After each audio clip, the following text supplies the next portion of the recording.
stoni në tokë dhe shifeni si filloi krijimi.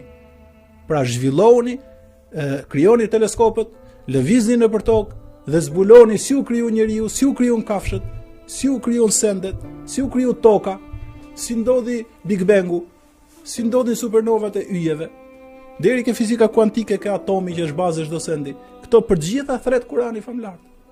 Për Zotin vjetur, për Zotin po të them, se unë ti e di që jam pak e apasionuar me shkencës, se duhet të jemi nëse duam të majmë besim, rai pem atje sa i madh është Zoti, ky so besim.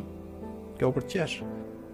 Kurse kur thu se kur u ndodhi Big Bangu, i cili përmendet edhe në Kur'an, dhe në ADN-n e Big Bangut ishte çdo gjë llogaritme që do krijonte universi, do vazhdoi akoma zgjerimi dhe i gjitha këto procese do të ndodhin për një krijesë që është më e larta, që quhet Adem dhe pasardhësit, dhe çdo gjë u Zoti e kontrolloi, e përcaktoi, e sinkronizoi për të nderuar njeriu në fund, se Ademi është krijesa fundit dhe çdo gjë ishte si djep për të, ku kemi hyrë në besim.